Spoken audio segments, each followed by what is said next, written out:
Good morning lakay. Ayan, alis ako dito sa amin, madilim pa.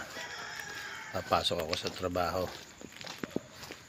O ayan o, madilim pa. Tapos pag uwi ko, madilim pa rin, madilim na rin. O ayan, alas 4, madaling araw. Mamayang hapon uuwi ako, madilim na rin pagdating ko. Ayan, ayan, nandito na tayo sa kabilang street, sa kabilang subdivision.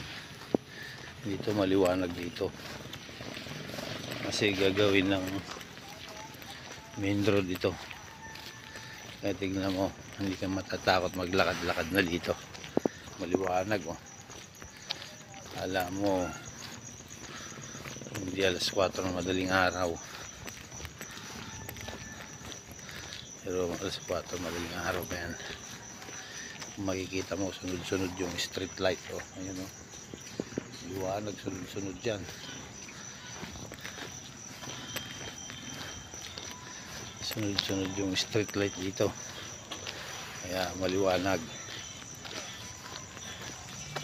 Kaya hindi ka na matatakot maglakad.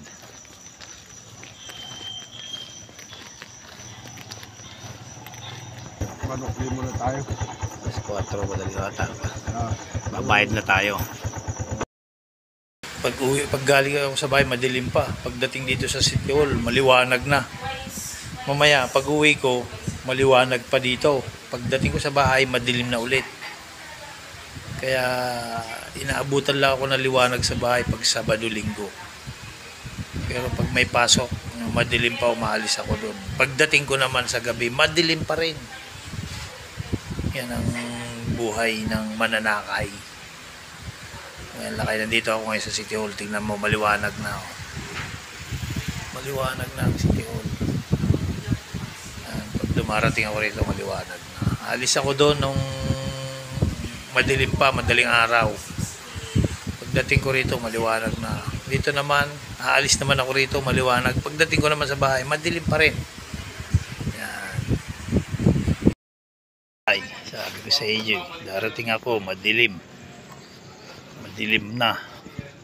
Aalis ako, madilim na. O yan, dito na ako ngayon sa street namin. Ayan, madilim na oh. Pag umalis ako dito, madilim na. Oh, yan, hindi kita yung mukha ko ngayon. Pag umalis ako, madilim. Pagdating ko, madilim. Oh, yan, nandito na ako ngayon. Kararating ko lang. Ano oras na? Alas 7:45. Dito na ako sa bahay.